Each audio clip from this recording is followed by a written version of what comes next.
This program is brought to you by thepodcastfactory.com.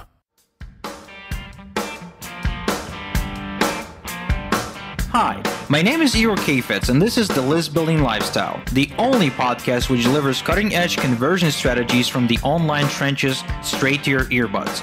Download the transcript of today's episode and all future episodes at listbuildinglifestyleshow.com. I also invite you to grab a free copy of the Wealthy List Builder Survival Guide at listbuildinglifestyleshow.com/survival. And now, once again, it's time to claim your list building lifestyle.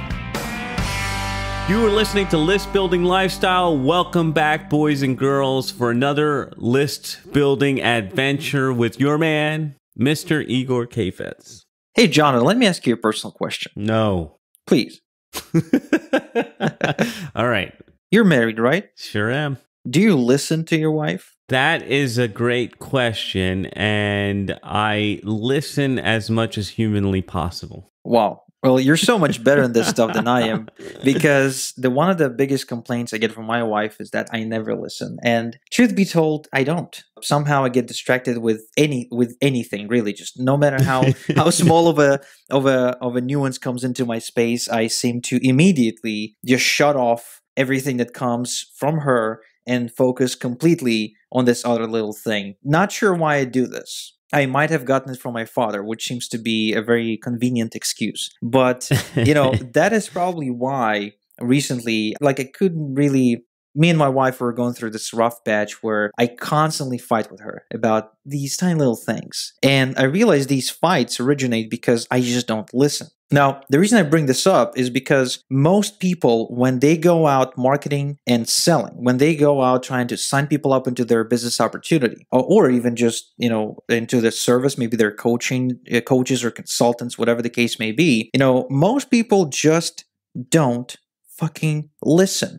And that seems to be one of the biggest problems I see out there, because if you really think about it, people buy when they feel understood and accepted. Listening is the simplest and the cheapest concession we can make to basically get people to comply with our, request to whip out their credit card and swipe it, right? And in spite of what most people believe, listening is not a passive thing. It's actually the most active thing you can do to influence other people to comply with your wishes.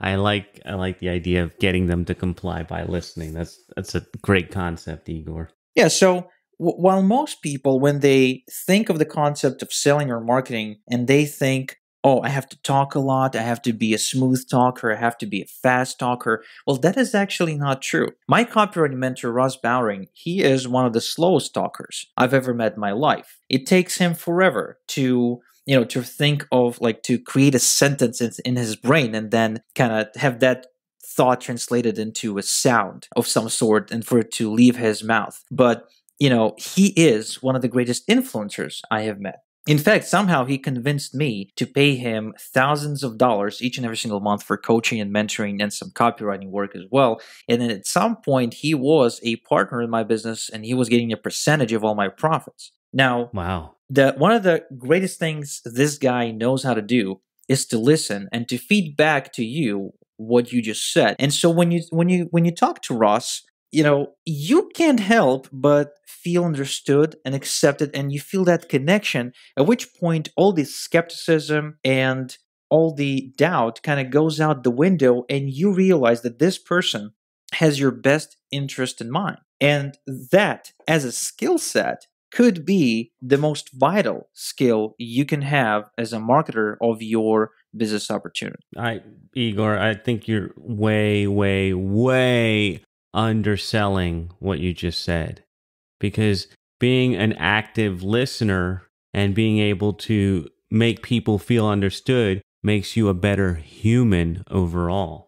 Yes, and you probably know me better than anyone else at this point. You know that I'm driven by money first and, people's relationships second. But no, seriously though, I realize now as I'm sharing this quote unquote wisdom, which I picked up when I was doing the high ticket phone sales for my coaching program. And I realize it now that I should be listening more in my marriage. I should be listening more, within my family, which again, for some reason, Jonathan, I find it so difficult to listen to people in real life, and I find it so easy, to listen to people when they're actually paying me money. I'm not sure. Am I the only one who has There's this a issue? toll to your listening, right? There's a toll to your ear canals.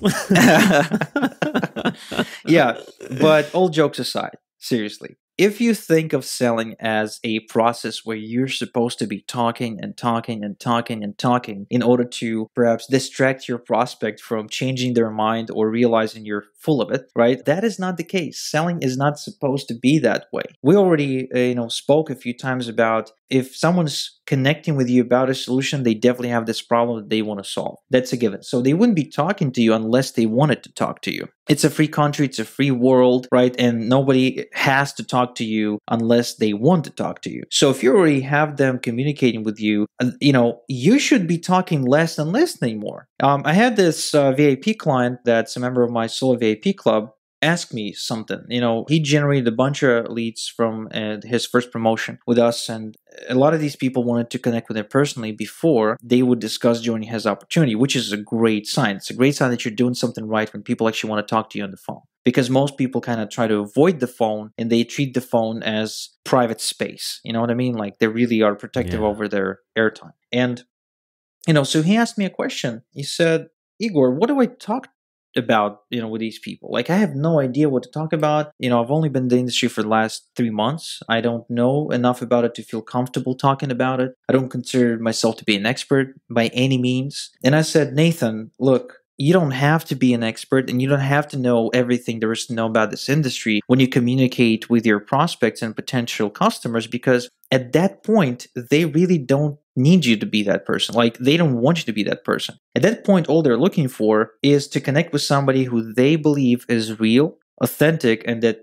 a person who can be trusted, somebody who has their best interest in mind. So, the question is, how do you communicate that to these people when you talk to them for the very first time? So by the time you're done connecting with them for like 15 to 30 minutes on the phone, they step out of that phone call feeling that they really should do business with you because they really like you, because they really trust you, and because you are a genuine, individual who really wants to help. And the answer to that question is shut up and listen. Ask questions, shut up, and listen to the answers. And when they give you the answers, ask more questions. Ask high quality questions. Ask them questions based on what they just shared with you. And if you do it for long enough, with a genuine desire to learn more about these people and why they do what they do, what are the problems that push them into trying to make money online, and I assure you they have problems to share with you. Once they open up to you, even if you are a stranger, they will feel that connection and you will feel that connection too. And as soon as that connection happens, as soon as there's this spark, if you will, from that point forward, you don't need to be a slick salesman in order to convince somebody to join the business opportunity. In fact, I guarantee they will be the ones to ask you, hey, Nathan, tell me more about how I can be a part of what you're doing. Like, there's not going to be any sleaziness going on and any pressure. There's actually going to be lots and lots of goodwill because the dynamic of that conversation will be so different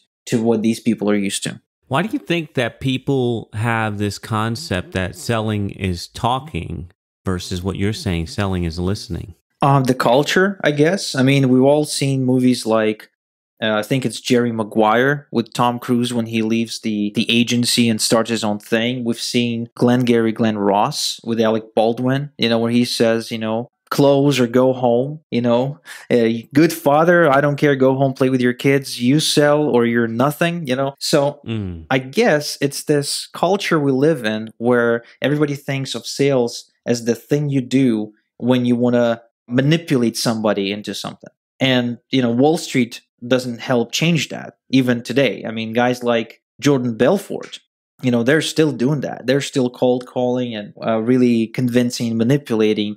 But we don't have to play by those rules. That's the beauty of it anyway. I mean, I was never good at high pressure sales because that shit just feels really uncomfortable to me. I was never brought up that way. I was, I actually want to think of myself as a really nice person that just presents something that people might want, and if they want it, awesome. And if they don't, okay, no big deal. Interesting. And so I want to share, and You have already mentioned this, but I want to highlight it for the list builders. It's something that I wrote about in the Podcast Mogul newsletter a while back, the Snow White secret to sales success, and it's the ALR formula. Ask, listen, repeat. Ask, listen, repeat. That's the way I do all my sales calls is I ask a question, I listen. If I need clarification, I ask for it, and then I repeat the answer succinctly. And that's how people know that you're actively listening. That's the thing. Active listening, where you're taking part, internalizing it, and then repeating it back to them in a succinct fashion makes them feel understood. And I'm glad that you brought that up today, Igor. Absolutely. And, obviously being someone who spends so many hours each and every week listening to me ramble, you got really good at that stuff. And yeah, like I'm happy that you used this word active. Listening is really an active process. And it helps to satisfy one of the most fundamental needs that people have, as we mentioned earlier, feeling understood and accepted.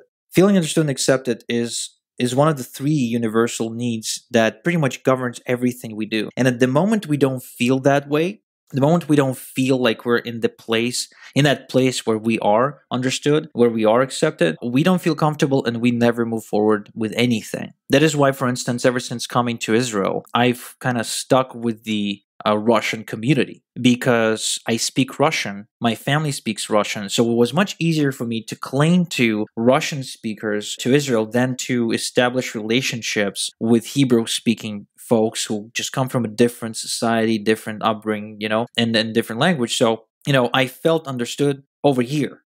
And that is why not only I stayed here and I made every possible decision in my life to keep myself here, but not only that, I refused to go there. I refuse to consider myself to be a part of that community. And that's interesting too, because it's not just about clinging to the familiar, it's also actively resisting the unfamiliar. Wow. There's so many directions I want to go here with you, Igor. But let's go back to the part where you said getting on the phone with people and that being uncomfortable. So is this really the solution? Because I hear it all the time. Most sales get made on the phone, especially if you have a higher ticket item, and most people are afraid to get on the phone. But is this listening, this active listening that we're talking about, is that the way to get over your shyness of the phone, or well, that's does it help? That's a really interesting question. First off, a lot of people in our industry get trained in a way where they are being told you don't have to get on the phone. And I noticed also that a lot of people wish that the phone is replaced by, say, Facebook chat or Skype chat. You know what I mean? A lot of people daydream about running the business where they close sales over email. And that can be done. That can be done if you have established your credibility in the marketplace and you got enough web real estate that tells your stories, that communicates through multiple media channels, including written sales letters, videos, and video sales letters.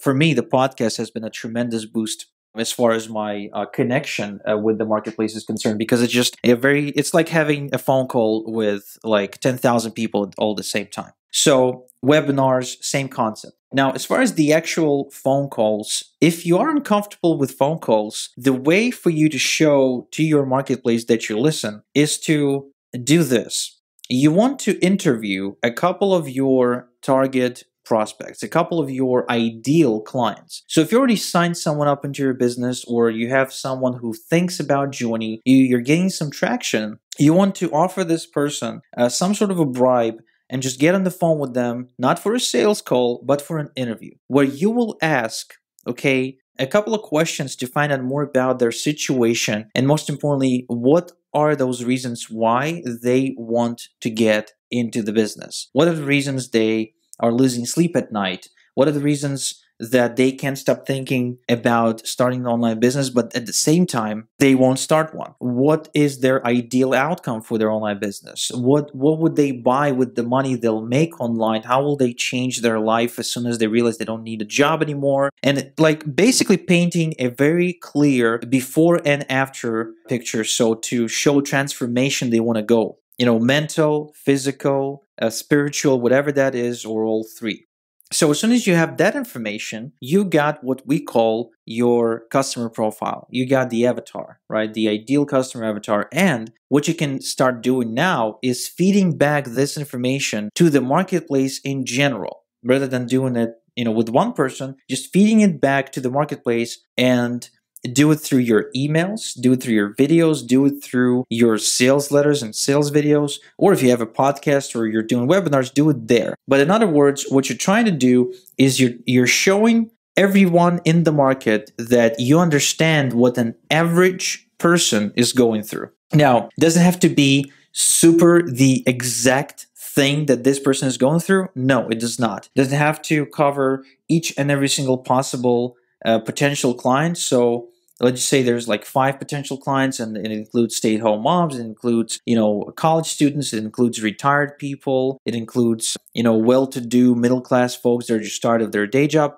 No, it doesn't have to cover everybody. It just has to tell a very specific story that you heard that person share with you on the phone. And again, this is exactly what Jonathan's doing, only in writing. You're simply feeding back what you've been told, and by doing so, the marketplace knows, hey, this guy listens. It's a subconscious thing. They won't even be able to tell you that that's exactly why they decided to work with you. It's just this sends subconscious signal to the front and back of their brain that says this person can be trusted based on what they've just published. You can drop the mic right there. You just gave the secret, right? You just gave the secret to content marketing. People are like, I don't know what to write about. I don't know what to make videos or podcasts about. I'm stuck. And you just gave the secret. That, ladies and gentlemen, just take this, run with it, and then you'll be able to afford Igor 10 times over. Good stuff, man. So anything else you want to say as we're wrapping up here? To be honest, there's no better way to sum this all up with ask questions, shut up, and listen. That's it for this edition of List Building Lifestyle. You can listen to us again next time. Thank you for listening to the List Building Lifestyle. Make sure to subscribe on iTunes or Google Play to never miss an episode. Because who knows, just one conversion tactic we share on the show might double your list and double your business. Download the transcript of today's episode and all future episodes at listbuildinglifestyleshow.com. And don't forget to claim your complimentary copy of the Wealthy List Builder Survival Guide at listbuildinglifestyleshow.com/survival. This is Igor Kheifets, and until next time we talk, have a good one.